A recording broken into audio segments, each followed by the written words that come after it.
You're listening to the Central Indiana Sports Report, episode 143.1, our boys basketball scoreboard.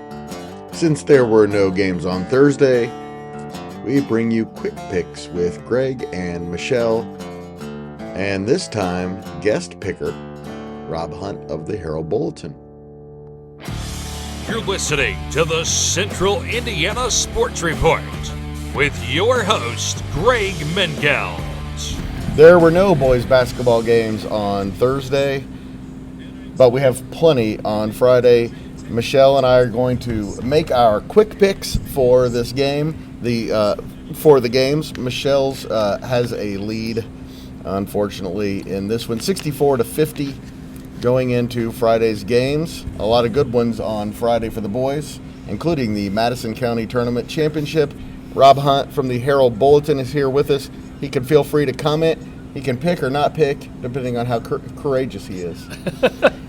This is a dangerous game. You don't have to. You don't have to make the pick. No, I'm fine with that. For the Madison County Championship game, Liberty Christian and Anderson, this is a rematch from last year, which was a much closer game than I think a lot of people thought it was going to be that night. It was right here in this building we're at right now, as a matter of fact. It was a phenomenal atmosphere. I expect a phenomenal atmosphere again tomorrow. It's at Anderson. But Anderson's playing really, really well right now. I have Liberty Christian's still a little up and down.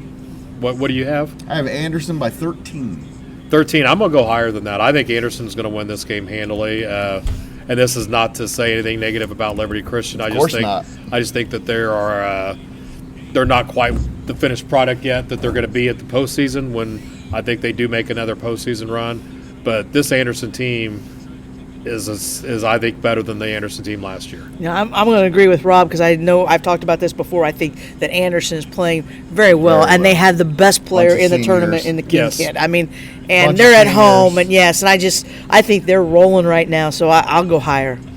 In the consolation game, 3-6 penalty. These records are ridiculous, aren't they? 3-6 Frankton against 4-6 Pendleton. Especially when you look at the teams they've lost those to. Those are two really good teams. And I say Pendleton by 12. I'm going to go higher than that. I think Pendleton is another team that's playing at a very high level right now. They're playing much better than they were earlier in the year. Yes. Again, this is not a knock on Frankton, but it's 4A against 2A. Cooper Sims can do whatever he wants with the basketball right now. And another guy, Evan Mazingo's having a really nice tournament this week. So I'm going to give the edge to Pendleton Knights there. I'm going to go higher too, and it's not a knock on Frankton, but the fact that Frankton is not super deep. Right. They struggle at the free throw line anyway, and playing their third game, and they've had to battle the last two games, and so I just think that their legs may get to them in the second half. So I'll say higher. In the fifth place game, 5-4 LaPel versus 6-3 Anderson Prep. That game's at 7:30 at Elwood. They've moved those to Elwood. Changed to Elwood because of the girls wrestling regional. And I say LaPel by 15.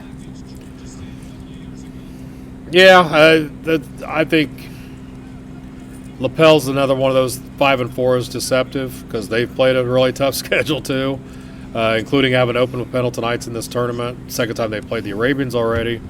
APA is really one of the nicer stories. The boys team is off to a great start. Gave 6 wins already. Yeah, gave Liberty Christian all they wanted earlier in the year. But I think LaPel wins this. And sometimes these consolation games, especially when you get into the 5th and 7th place games, are tough to pick because you don't know who's excited to be there and who isn't. Exactly. This could be APA's Super Bowl, and they may rise to the occasion. Would you say LaPel by? I said LaPel by 15.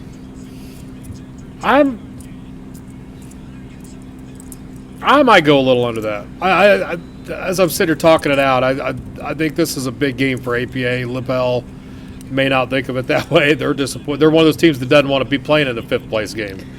So I'm going to say a little closer than that. I actually think it's going to be more because I think Kevin Cherry is, I think he knows what his team's capable of, and I think he knows that last year was around this time in the tournament time that he turned them around and went, and so I don't think he's going to let that team lose focus or their purpose. So I'm going to say more, and because I just think, and I do think lapel. I keep telling Greg they've got that ability to play inside, outside, and they get a game where they get hot outside, and they're really good. They are really good shooters. Yep. And the 7th place game, 2-8 Elwood at 2-10 Alexandria. That game's at 6 at Elwood. I just said it was at Alexandria. I guess Alexandria might officially be the home team. I don't know, but and I say Alexandria by 7. Yeah, Elwood struggles so hard to score. I mean, they just are offensively challenged. Jaden Mullins, another kid, kind of playing alone. He does a lot of things defensively. But don't forget, though, Rob, they've got Schuler and Cam Gallegos back, and that does make a difference for them. But Alexandria is also offensively challenged, so this is kind of who gets hot first. And I think Alexandria, maybe has a couple more offensive weapons than Elwood does. I'll say, would you say Alec by 7? I'll say Alec a little more than that.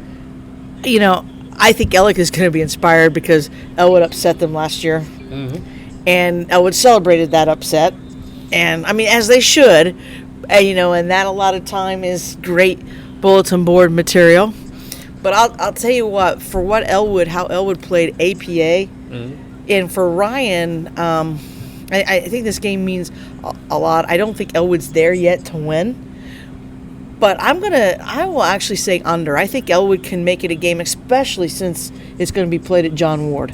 I think if it was going to be played at the Jungle, I would probably go a little bit more. But Elwood, other than against Liberty Christian, but they didn't play poorly at times against Liberty Christian. They just seemed to play better on their home floor. In a CIC game, 5-4 Blackford is at 4-5 Madison Grant. And that game's at 7:30, and I say Blackford by 12. Oh, by the way, all the games are at 7:30.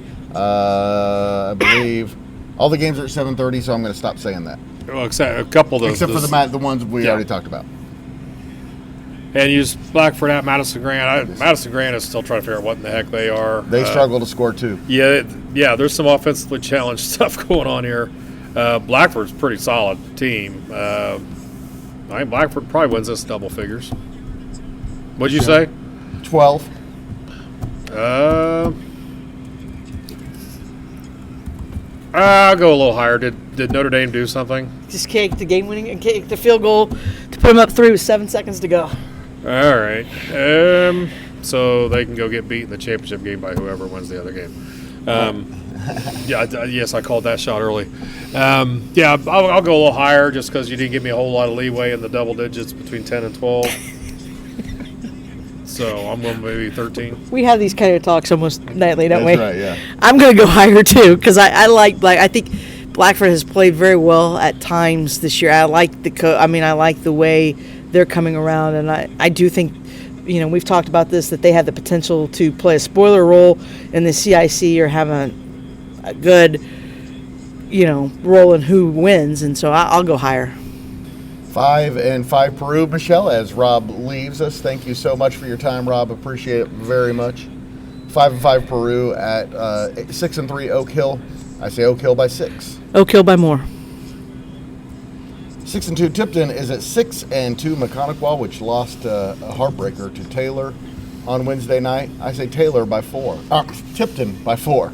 I know this is tough for me because the last time that Tipton made that trip, McConaughey shot lights out from 3-point range, and it wasn't even close. And that was a good Tipton team that had Nolan Swan, Grady Carpenter. That was just 2 years ago.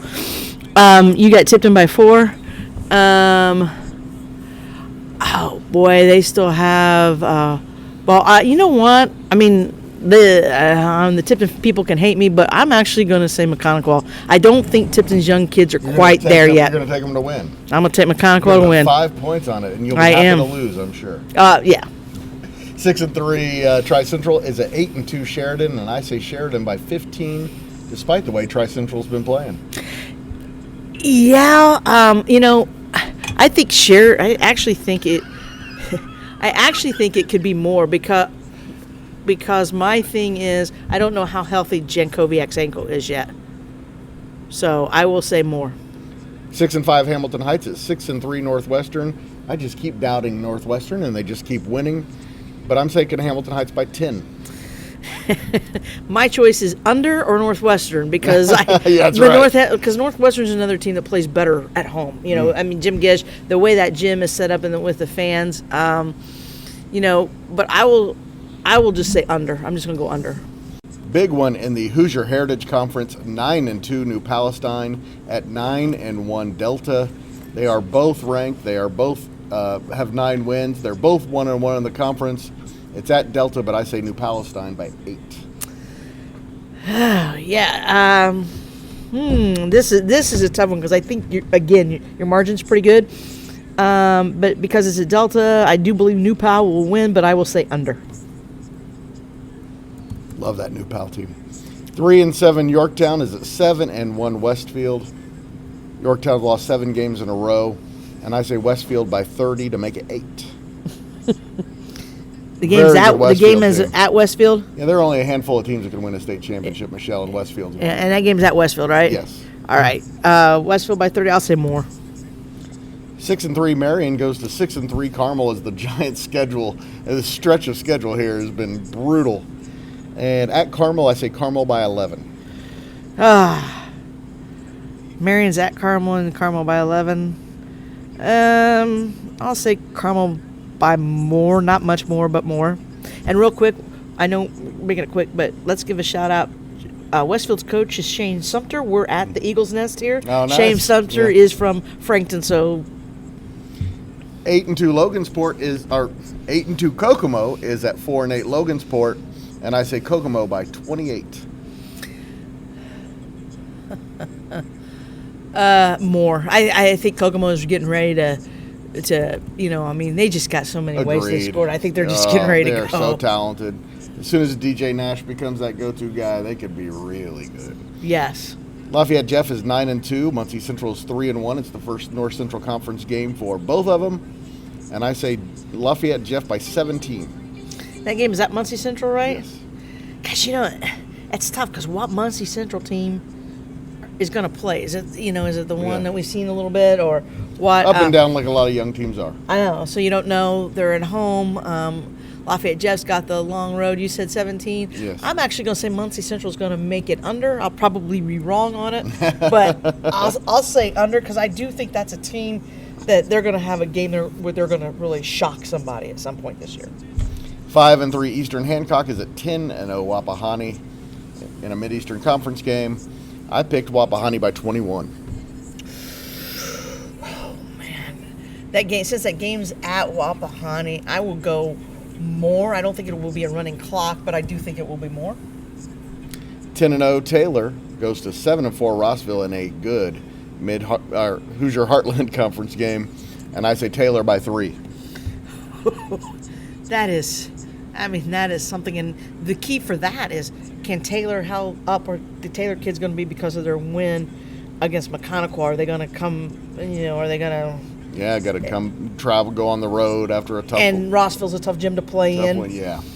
But I will also say this. I think Taylor has their eye on a conference championship, and you said Rossville by 3? No, Taylor by 3. Taylor by 3. That's what I meant. Taylor by 3. I'm going to go higher. I don't think it's going to be much. I think it's going to be, should be a 10 great or one. less, but I do think it'll be more than 3. Should be a great one. And 0-8 Cowan is at 1-6 Daleville, and I say Daleville by 9.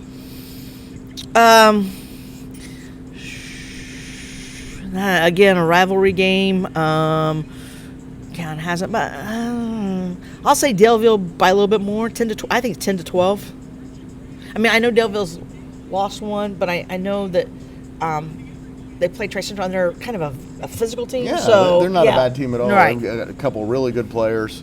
I think that's another record that's a little deceiving. Thank you so much to Michelle Garman of the Tipton Tribune and Elwood Call Leader and Rob Hunt of the Herald-Bulletin for joining me and making that segment so much fun. Earlier today, we released a one-on-one interview Michelle and I did with Frankton head coach Brent Brobston. That is segment 143.3. Thank you, everyone, for listening. We really appreciate it. Hope you are liking the new stuff. We are working on some really cool ideas. Please keep listening. I think you're going to like what we're doing. The Central Indiana Sports Report is a product of ITG Media, and I love Susie.